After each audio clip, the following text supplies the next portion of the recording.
My first guest tonight is a great surgeon, very well-respected surgeon, a doctor and surgeon. He's a surgeon and a doctor. He's a surgeon and a doctor. He's got his own show. He's a TV show guy, he's a doctor, he's a surgeon, he's got some hats. He didn't bring them. He's the host of the Dr. Oz show. That's a clue to who he is. Take a look at this. So, healthcare providers will put their fingers in 1 to 2 inches, pretty much as far as your digit will go, into the prostate. It ought to feel smooth. Now, I want you to reach across, lean across the table, and put your this way. Okay. If a doctor walks up to do a prostate exam like this, you should run. Okay? It's got to be this way. He's feeling the prostate, nothing else. Yeah.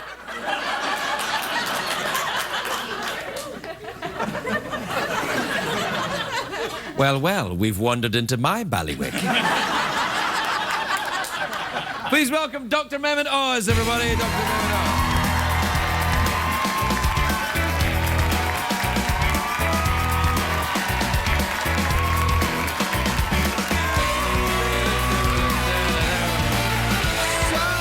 Oz. Dr. Oz. How are you, pal? I love this. Can I throw it up? Yeah, you can throw it there. Look at that. Oh, yeah.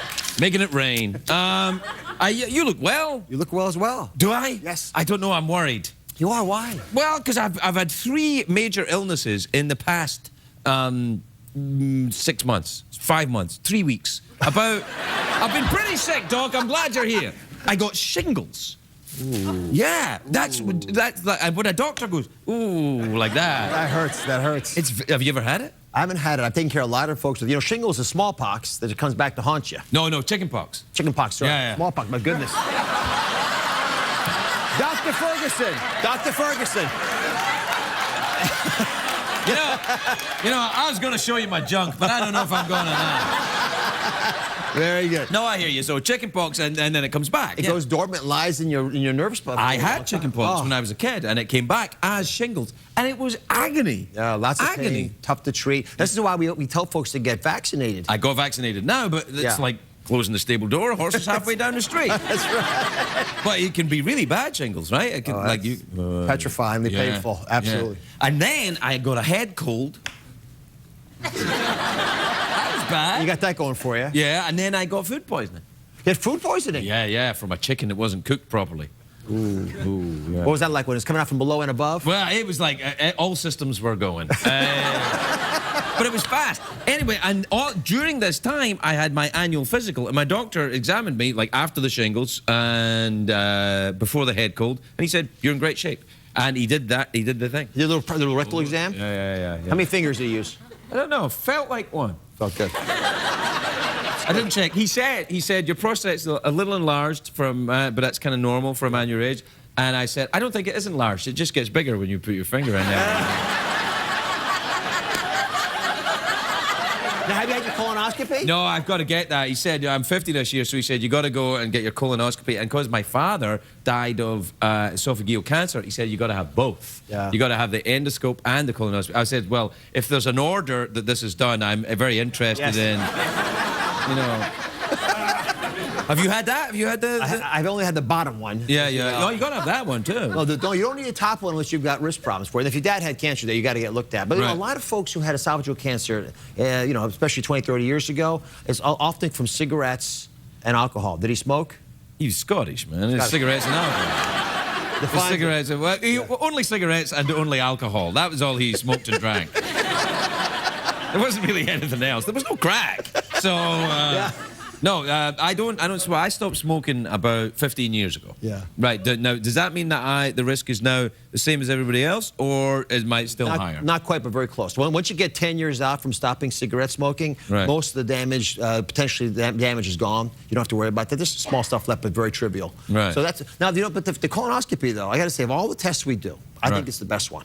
Because you get to go in there, you get to cure the problem at the same time if you find one. There's colonoscopy. We call it the one-eyed snake because it goes way up there and twirls around. Did you ever get grossed out when you were training? Did you ever think, really, I should have gone into, like, architecture or something? The only thing that gets a little bit difficult is when folks have bleeding from their stomach, your body digests the blood, and it comes out like tarry stools, which is called melena. And that has an odor that is unforgettable. Yeah, you have to clear the room, clear the hallway. It's devastating. Have you ever had that? I might have that. You might have that? Yeah. Really? That's what grosses you out? Well, that's just those smells are hard to deal with. They're unforgettable. Yeah. But you don't do any of that. No, it's just you just go in heart surgery now. That's it. Now I take a bandsaw to your chest, open the bone up.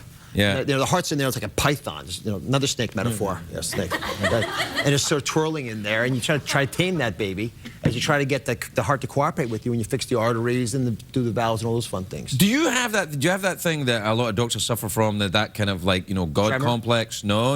I think the thing because you do something that is extremely difficult and extremely dangerous and extremely tricky, and you're good at it. Do you think that you're good at everything? Surgery, in all seriousness, is controlled arrogance. You have to believe that you can take a knife to someone's chest and actually be helping them. Right. So it does take a certain amount of confidence to do that. But if it's not controlled arrogance, if it just becomes plain old arrogance, that's devastating. That's how you kill people. Right. Because you begin to believe your own BS, and then when folks around you, because they'll tell you when you're doing the wrong thing, but you got to listen to them. Like, it's sort of like life, right? Your friends will tell you, but sometimes you don't hear it so well until eventually it smacks you upside your head and you pay attention. Right. But in our field, those mistakes are irreparable because you don't get to make too many mistakes on the heart. What about outside the field in your own life? Do you think that it affects doctors when they think I can drive better than anyone else? I'm a doctor. Yeah. I know better than anybody else. Yeah. I'm a doctor. Yeah. Who's going to win the Super Bowl? Well, I know. I said doctor. Yeah. Well, it's the worst training for marriage I can think. Because you get to make all the decisions. Everyone around you wants to try to help in, so they'll just chip in. When you go home, it's quite the opposite. Right? You get home and they don't want to hear all that. They don't get ordered around. No one wants that. Yeah. And so you get hit around a little bit. That doesn't just happen to doctors. That happens to vaudevillians too. What is in here? Let me see what's in. That's just water. Yeah, it's just water and a little bit of tarry stool. Good times. So, do you ever get when I see? If I thought if I was ever trained to be a doctor, or if I ever looked into it, I would just like if I go on the internet, I get whatever symptom I look at, I get. Like so, when you were training, did you think I've got like when you're learning about stuff, you go, I've got that, I've got that kind of weird ass thing, or it's called. Or do you have a weird ass thing? Sometimes you actually have, but every first-year medical student diagnoses themselves with at least a few incurable ailments. Yeah, I'm sure. All the rare ones. Yeah, it's called first-year medical student syndrome.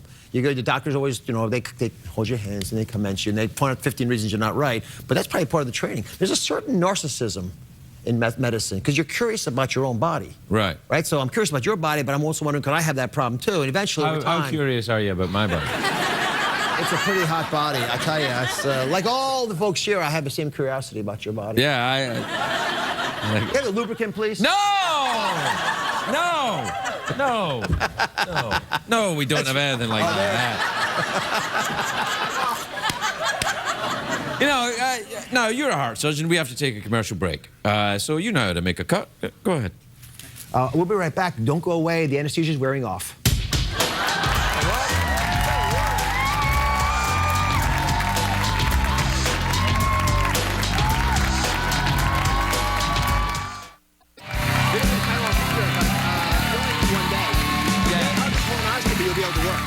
The day before you can't work. Oh, really? Yes. Oh, welcome back, everybody. I was just getting some free medical. Ooh la la! Well, I'm talking about the colonoscopy. That I have to get it done, but I can't take a day off because CBS won't give me a day off. I'm telling you. I'm like. And so, and I go from the end they're doing the colonoscopy from, and they. So I don't need the day off then for it? You need a day before off. You definitely need that day off because the day before you've got to take that fluid that you're going to be swallowing. The material looks like, I don't know, it's like battery acid, it almost feels like. But it's actually, it's called Go Lightly. You put it in your mouth. It doesn't have a terrible taste, but you'll remember it. And then all that stuff comes out real quickly. It's like radiator fluid. It's the color of it. And when it comes out of you, it cleans you out. We get a nice pristine view. When I did mine, I wasn't so good at it. I had lentils. You had lentils? Yes. And so when the Dr. Lapook is his name. Dr. Lapook? Yes. Lapook. No. Lapook. Lapook. Lapook. No, Dr. Lapook.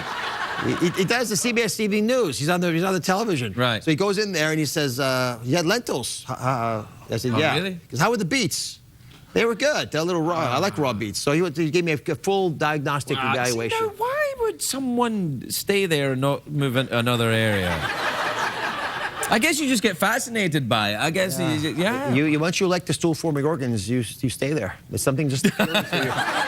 Yeah, they do say that, actually. I've heard that said too. What do you do when you're not doctoring? How do you undoctor? Like, do you sail a boat? Do you fly a plane? What do you do? No, I would be bad at both those. You know, I play with the guy. We have 4 children. Right. Play a lot of sports. Still play basketball still on the weekends. I've got a little group of folks who play a little league. Right. And you know, I listen to them, take orders from my wife. No, you got to do that. Is your wife a doctor? No, she's not. She's the brains of the family. She's the one who's she actually, you know, remember those Visine commercials? Yeah. Those are her eyes. All those years ago, yeah. All those years ago. She has eyes that, you know how they do those commercials? They put smoke in your face. Your eyes turn bloodshot red, and then they put the Visine in there. And you get better? You get better. When you say Visine, you mean any product of that type? Yes, of course. Well, this is years ago. Years ago. Now there are many excellent products available across the nation. Keep going and don't draw attention to the fact, it was he talked about it! Whatever you do, don't wear a T-shirt with Scotland on it or we'll go to jail. I saw. Have you ever been to Scotland? Of course. Right? Golfed in Scotland. You golf? Yes. Oh. Yeah. A doctor who golfs? I don't think I've ever heard of such a thing. Well, golfing in Scotland, that's how they named the word stroke, I think. You can't find those darn balls. They get lost, and everything's a rough. It's tough to find balls in Scotland. Yes. Very, very cool. Big ones. Do you know why the testicles are shaped the way they are? Since it came up in conversation. It didn't come up, but when you did that, I got kind of worried. I kind of think, you know, I can do that without using my hands. Like, I can just... I'm doing it now, Doc. I'm doing it now. Are yours even, or is one lower than the other? Nah, one's lower than the other. It is? Yeah, you don't worry about that? I walk in circles sometimes. No, one's a little lower, yeah. Yeah, it's supposed to be that way, obviously, because there's anatomical reasons, but the other reason is the testicles would bang into each other. Oh, like these little, like the Newton's cradle. So, to avoid that, that's how the word avocado came into... Avocado? Avocado is the Aztec word for testicle. Because they're shaped like that. Man! They're shaped like that, and one is lower than the other. It's perfect when they grow It's fantastic. So when you say avocado, you're really saying testicles? I have 2 avocados, please. Oh, man! Grandes avocados. Farmers markets just got great again!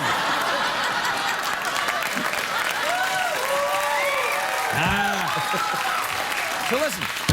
We're out of time.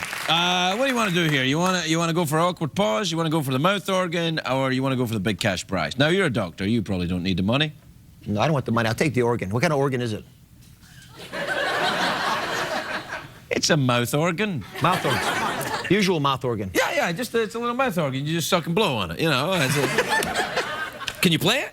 I haven't played this in a long time. Well, if you can play it, you can win the golden mouth organ. That's a real thing, man. All right, let's try this. Is this clean?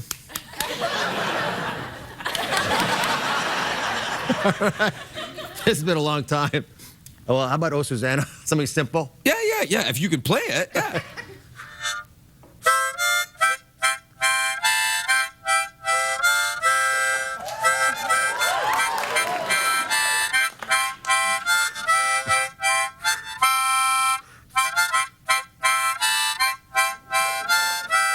All right, hold on, I'm thinking.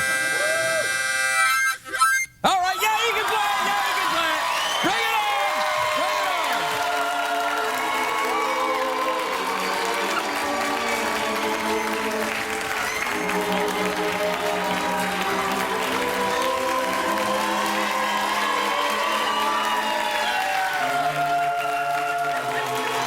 Look at that.